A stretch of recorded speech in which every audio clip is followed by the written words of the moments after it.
My mom uninvited me from Thanksgiving for my brother's investors, not knowing those same investors came to my office begging to partner with me. The call came on a Tuesday morning while I was reviewing quarterly reports from my portfolio companies. Mom's voice had that particular tone, the one she reserved for delivering news she knew would sting but felt I deserved to hear. "Rachel, I need to tell you something about Thanksgiving," she began. "Your brother Derek is bringing some very important people this year. Venture capital partners from his firm. These are the kind of connections that matter in business." I leaned back in my chair, watching the morning sun illuminate the Chicago skyline through my office windows. "Okay, Mom. So, we've decided it would be best if you skipped this year. Nothing personal, sweetheart, but Derek needs to make the right impression having his sister there.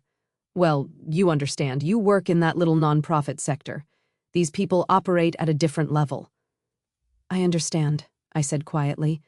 "I knew you'd be reasonable about it. Derek's worked so hard to get where he is. Did I mention his firm just closed a $240 million fund? Can you imagine my son managing that kind of money? We're so proud." "That's impressive. Anyway, we'll do something with you another time. Maybe lunch in January. I have to go. I'm meeting Derek to plan the menu. These investors are used to the finest things." The line went dead. I sat there for a moment, then returned to the document on my screen. A merger proposal that would consolidate 3 of my healthcare technology companies into a single entity valued at $380 million. My executive assistant, James, knocked and entered. "Your 10 o'clock is here," he said. "The venture capital group from Morrison and Partners." I glanced at my calendar. "Right, the portfolio review meeting. They seem eager," James added. "Apparently they're looking to expand their healthcare tech investments significantly. Word is they've got $240 million in their new fund." Something clicked. "Morrison and Partners, that's Derek's firm." James paused. "Your brother Derek?" "The same." I straightened my blazer. "Well, this should be interesting. Give me 2 minutes, then show them in." I walked to my office window, looking out at the city where I'd built my empire in silence. For 12 years, my family had dismissed my career as charity work because I'd started in the nonprofit sector. What they didn't know, what I'd never corrected, was that I'd transitioned into private equity 8 years ago. They'd never asked. They just assumed. Derek had always been the golden child, Stanford MBA recruited by a top firm, always in the right suit, always at the right restaurants. I'd gone to state school, started at a nonprofit healthcare advocacy organization, lived modestly. In my family's eyes, I was the disappointing daughter who'd chosen purpose over profit. They had no idea I'd turned that nonprofit experience into expertise that made me one of the most sought-after healthcare technology investors in the Midwest. They'd never noticed when I stopped working for the nonprofit and started acquiring companies. They'd never asked about the promotion that became a VP position at a private equity firm, or about the 5 years after that when I built my own fund. I was 34 years old and managed a portfolio worth $2.7 billion across 17 companies. My fund, Sterling Healthcare Ventures, had a reputation for turning struggling healthcare tech companies into industry leaders. I sat on 12 boards. Forbes had profiled me 6 months ago as one of the power players reshaping healthcare investment, but to my family I was still Rachel who works with sick people, or Rachel in her charity phase.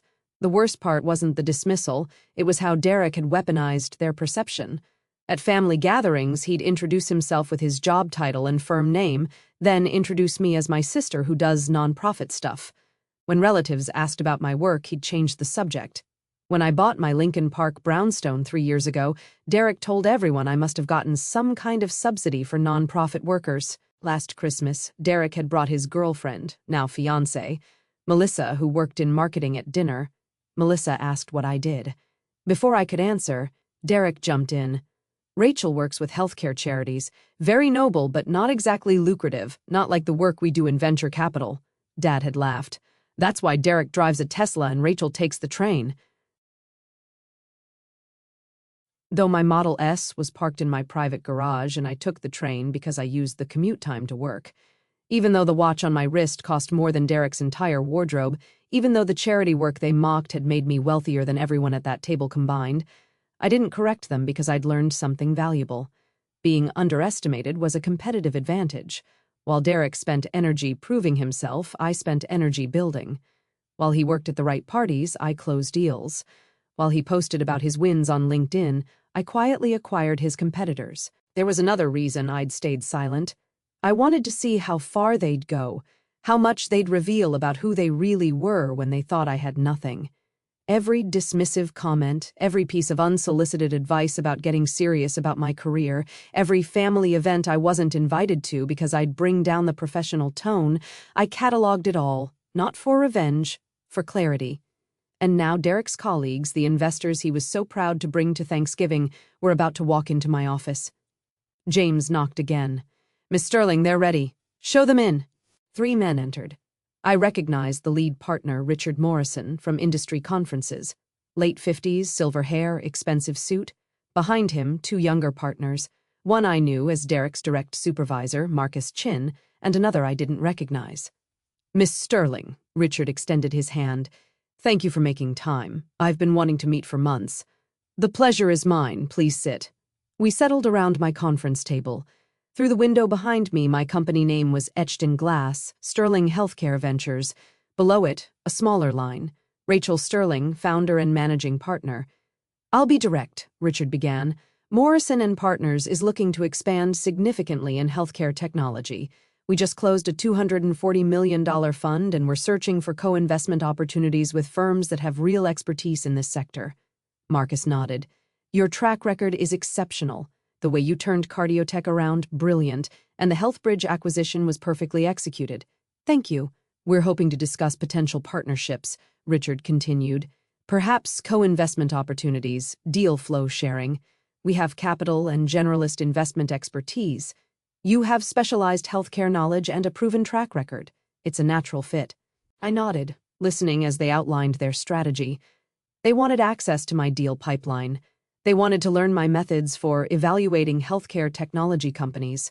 They wanted to attach their fund's reputation to mine. "Your fund is impressive," I said. $240 million is significant." Richard smiled. "We're quite proud of it. Took 3 years to raise. The team worked incredibly hard." He gestured to Marcus. "Marcus here was instrumental, and we have a young associate, Derek Sterling, who's been—" He stopped mid-sentence. Marcus had gone completely still, staring at my nameplate on the desk. "Sterling," Marcus said slowly. "Derek Sterling, is he your brother?" "He is," I confirmed. The temperature in the room shifted. Richard's smile became strained. "I didn't realize you were related." "Most people don't. We don't exactly work in the same circles." I kept my voice neutral. "Derek's never mentioned having a sister in private equity." "No," Marcus said carefully. "He's mentioned a sister, but he said she works in the nonprofit sector." "I started there," I said, 12 years ago, but I transitioned to investment 8 years ago." Richard was looking at me differently now, reassessing. "Derek talks about his family sometimes. He's mentioned that his parents are very proud of his career. He said he's the only one in his family who went into finance." "That's technically true," I said. "He's the only one at a venture capital firm. I run my own private equity fund." The third partner, who'd been silent until now, suddenly leaned forward. "Wait, I know you. The Wall Street Journal did that profile piece. The silent giant of healthcare investment. That was you." He pulled out his phone, typed rapidly, then turned the screen toward Richard and Marcus. I could see the article headline and my photo. Richard went pale. "The article mentioned you'd built a $2.7 billion portfolio," the younger partner continued, reading from his phone.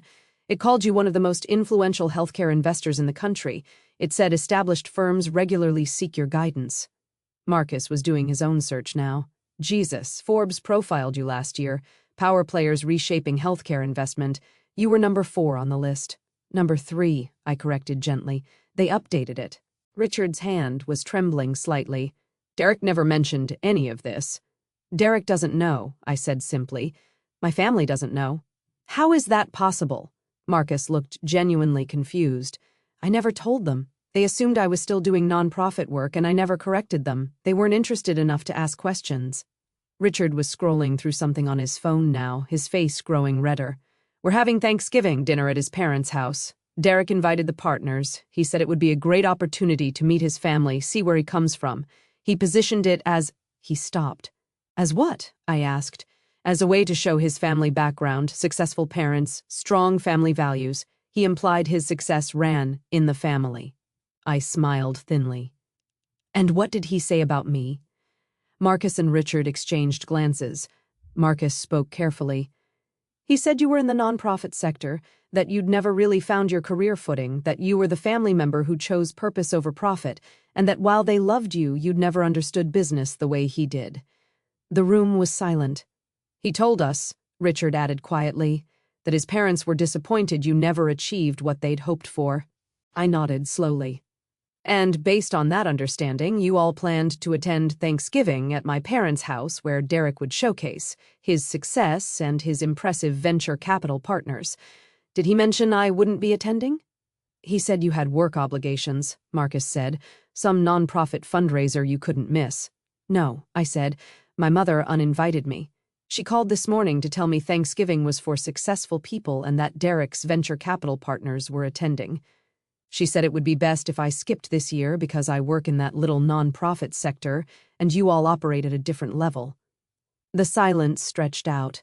Richard looked like he might be sick. We need to be clear about something, I said, leaning forward. I'm not telling you this to embarrass anyone or to create problems, but you came here seeking a partnership with my fund.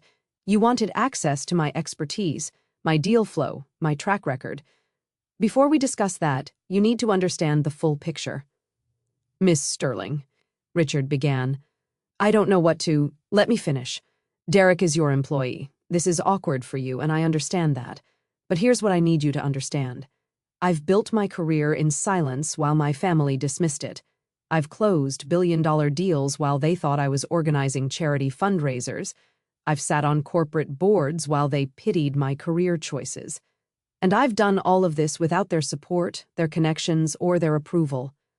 I stood, walking to the window. Derek has spent years positioning himself as the family success story. He's leveraged my parents' pride in him. He's used their dismissal of me to elevate his own image. And now he's brought that narrative into his professional life, using his successful family background as part of his personal brand. Marcus spoke quietly. We had no idea. Of course not, because Derek is good at his job, and part of being good at his job is crafting a compelling narrative. I turned back to them. But here's what concerns me from a partnership perspective. Derek is operating from incomplete information.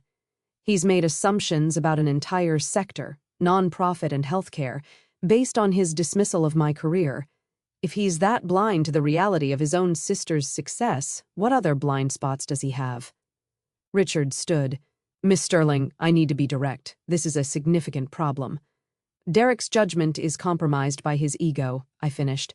Yes, we're attending Thanksgiving dinner at your parents' home in 2 days, Marcus said. Derek has built this up as a major occasion your parents are expecting us.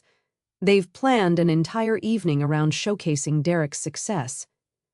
And now we know that the daughter they've dismissed and uninvited is actually the most successful member of the family, the younger partner finished, at least in terms of our industry.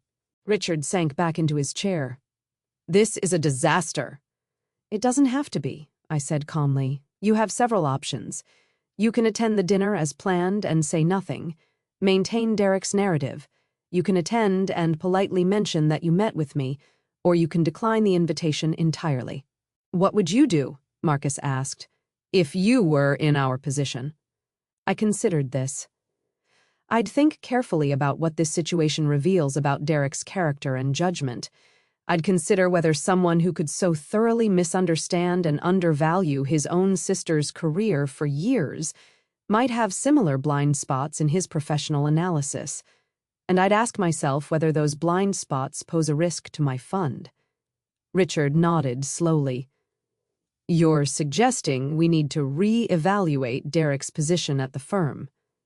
I'm suggesting you have new information about an employee's judgment and integrity.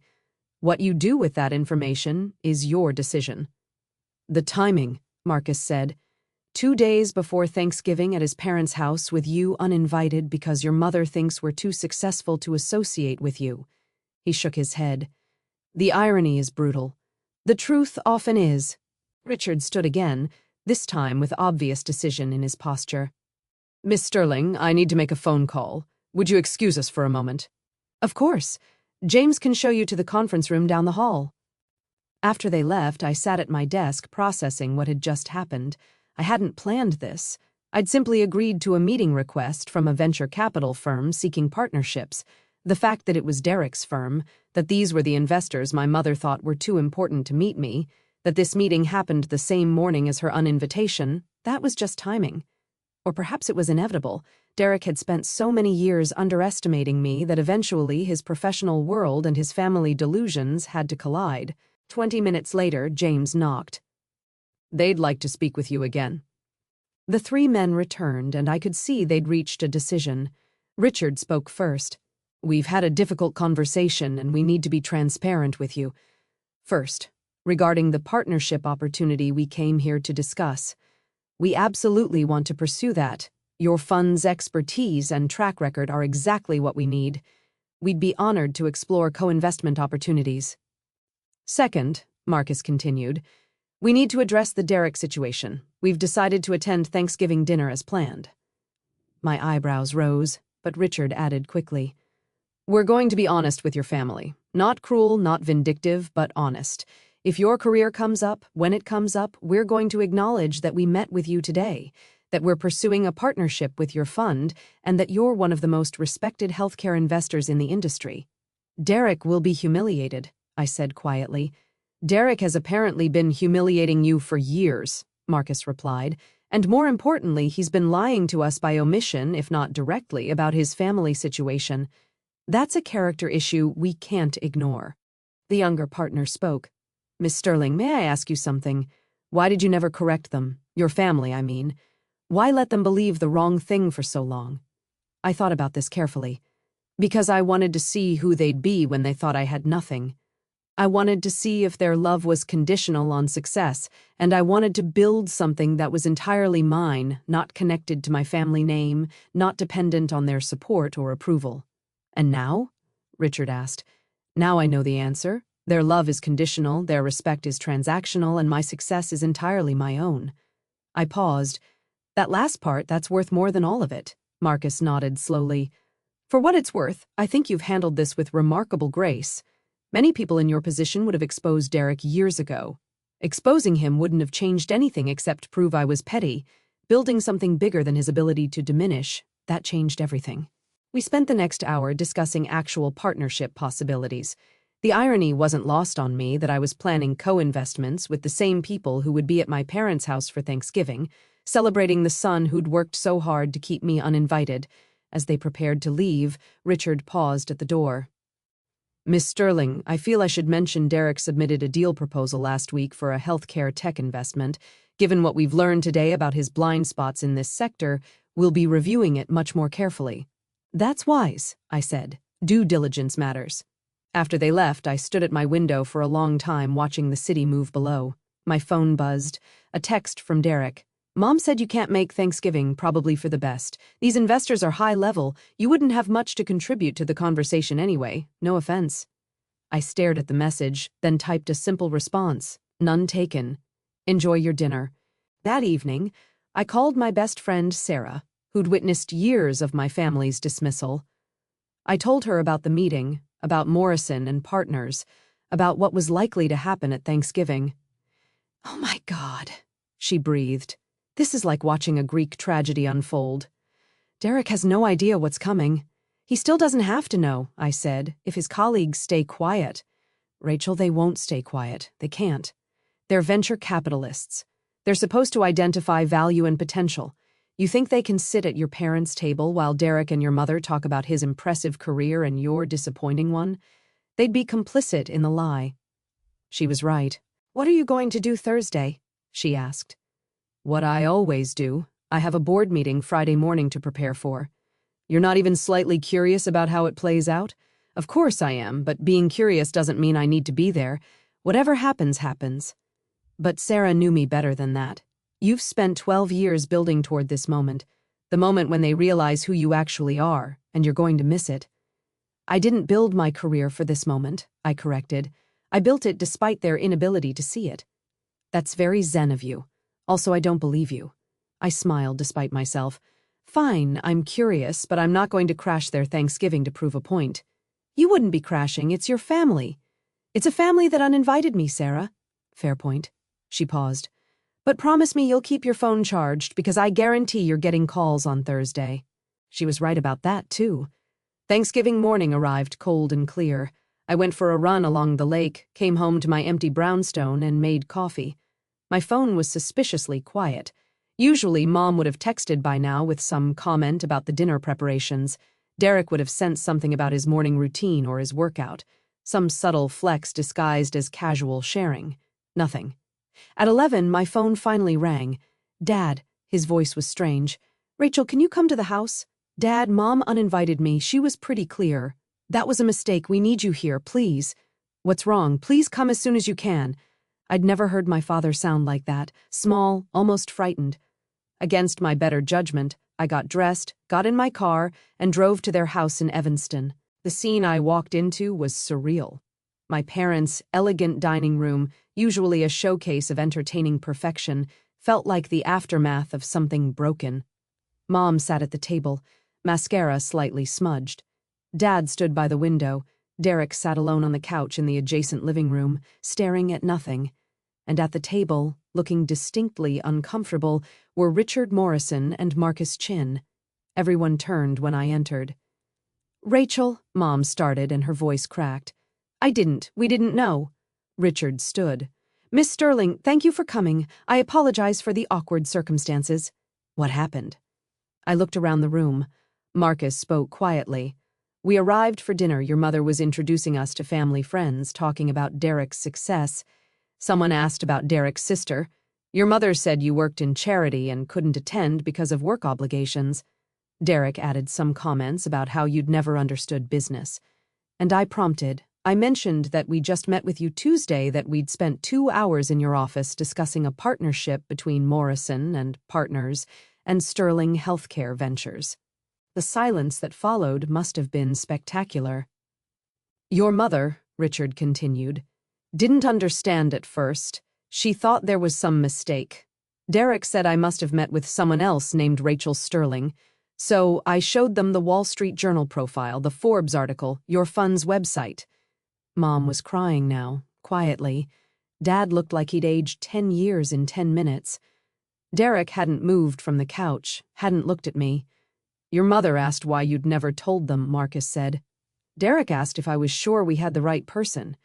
Your father just kept saying, I don't understand. I stood in the doorway waiting. Mom finally spoke. Rachel, sweetheart, why didn't you tell us? All these years we thought, you thought I was a failure, I finished. You thought I was the disappointing daughter who chose charity work over real success. You thought Derek was the only one who understood business. We didn't, Dad started. Yes, you did. You said it constantly. Every family gathering, every holiday, every phone call. Derek drives a Tesla. Derek manages millions. Derek is taking us to this restaurant, that event. And Rachel, poor Rachel, is still doing her charity phase, still taking the train, still single because no successful man wants someone so unmotivated. Mom flinched. I had quoted her words exactly from last Easter. Why didn't you correct us? Dad asked. Just tell us the truth. Because you never asked, I said simply. In 12 years, not once did any of you ask me a real question about my work. You asked if I was still doing the healthcare thing, or if I'd thought about getting a real job. You never asked what company I worked for, what role I held, what I actually did all day. You assumed, and that assumption was enough. Derek finally looked up. His face was gray. You let me look like an idiot. No, Derek, you did that yourself. I just didn't stop you. I told them. He gestured at Richard and Marcus. I told my colleagues that my family understood success, that we valued achievement. I brought them here to show them. To show them what? That you came from a family so focused on appearances that they could dismiss one child's actual success while celebrating another child's smaller achievements? That you come from a family that values perception over reality? Richard cleared his throat. Perhaps we should go. No, I said, stay. You should see how this ends. I turned to my parents. Mom, when did you call to uninvite me from Thanksgiving? Tuesday morning, she whispered. But Rachel, and what did you say exactly? She couldn't speak. Dad answered. She said Thanksgiving was for successful people, That Derek's venture capital partners were coming and you wouldn't fit in and you agreed with this decision? Dad looked down. We thought it was best. I turned to Derek. And you? What did you text me Tuesday afternoon? He said nothing. I pulled out my phone, read aloud. Mom said you can't make Thanksgiving. Probably for the best. These investors are high level. You wouldn't have much to contribute to the conversation anyway, no offense. Marcus actually winced. So, let me be clear, I continued. On the same day that these investors came to my office seeking partnerships, that they sat in my conference room asking for access to my expertise and deal flow, that they acknowledged my fund's superior track record. On that exact day, my mother uninvited me from Thanksgiving because I wasn't successful enough to meet them. We didn't know, Mom said desperately. How could we know? You could have asked. Any time in the last 8 years, you could have asked one real question about my career. You could have Googled my name. You could have noticed when I stopped working for the nonprofit. You could have wondered how I afforded my house, my car, my life. But you didn't, because you weren't interested. You'd already written my story, and it was easier to believe that story than to discover the truth. I looked at Derek. And you actively maintained this fiction. You told people I was in charity work. You deflected questions about my career. You used my parents' dismissal to elevate your own success. Why? He met my eyes, finally. Because you made it so easy. You never posted about your wins, never brought it up at family dinners, never corrected anyone. It was like you wanted to be underestimated. I did want that, I said. Being underestimated is a competitive advantage. While you were busy proving yourself, I was busy building. While you worked at the right parties, I closed deals. While you crafted your personal brand, I created actual value. And now, he asked bitterly, what? You get to humiliate me in front of my colleagues, in front of our parents. This is your big revenge moment. Derek, if I wanted revenge, I would have had it years ago. I could have shown up at any family event and casually mentioned my fund. I could have posted my Forbes profile on social media. I could have made sure everyone knew, but I didn't because that's not why I built my career. Then why did you? Mom asked, genuinely confused. Why build all of this in secret? Because I wanted to know who you all were when you thought I had nothing. I wanted to see if your love was conditional. And I wanted to build something that was entirely mine, not connected to this family, not dependent on your approval. And now you know, Dad said quietly. You know we failed you. Yes, I agreed. You did. But I didn't fail myself, and that's what matters.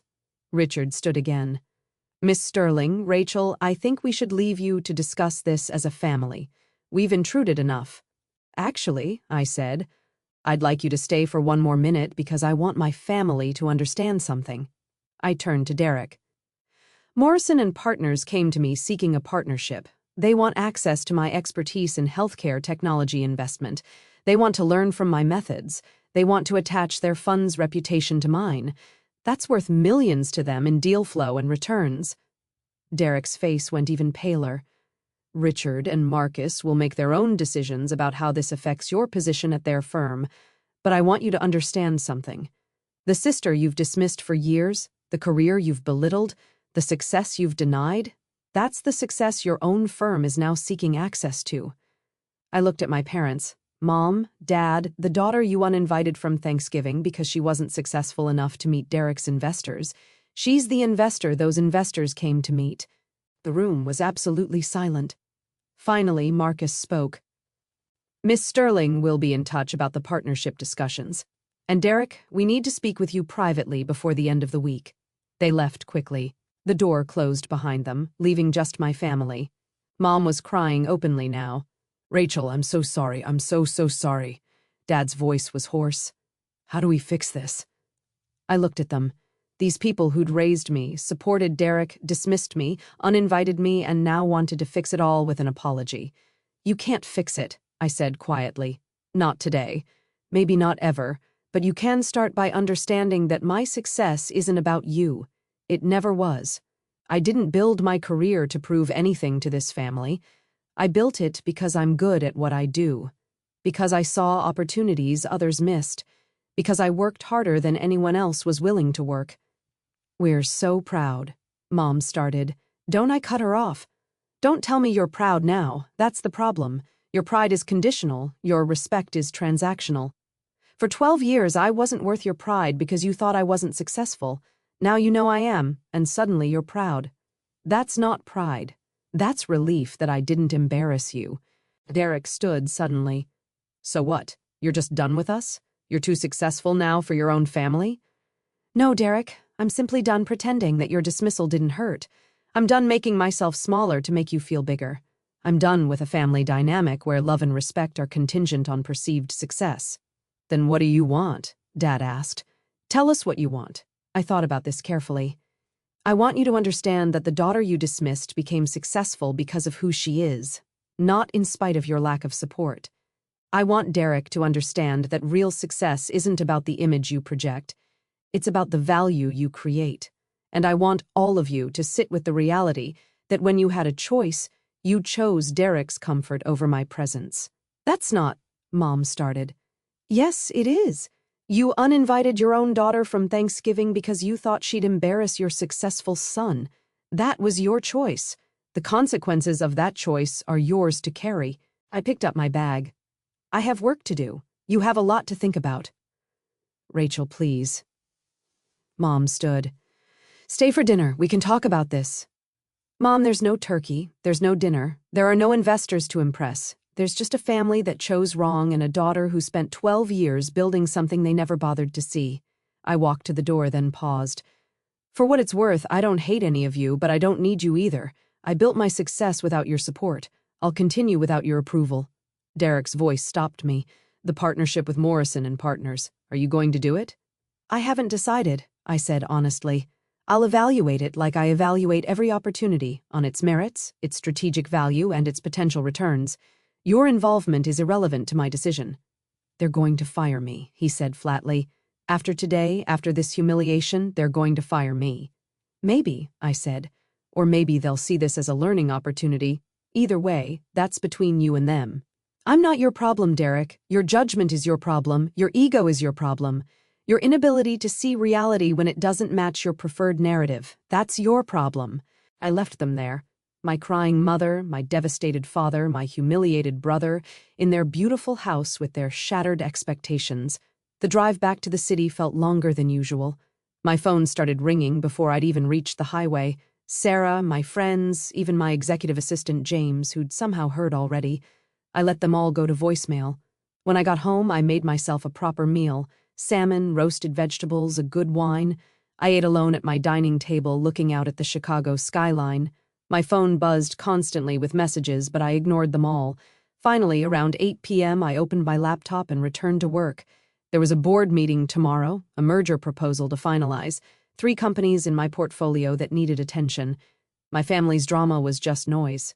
My work, my real work, continued. 1 week later, Marcus Chin called. Miss Sterling, I wanted to update you on several things.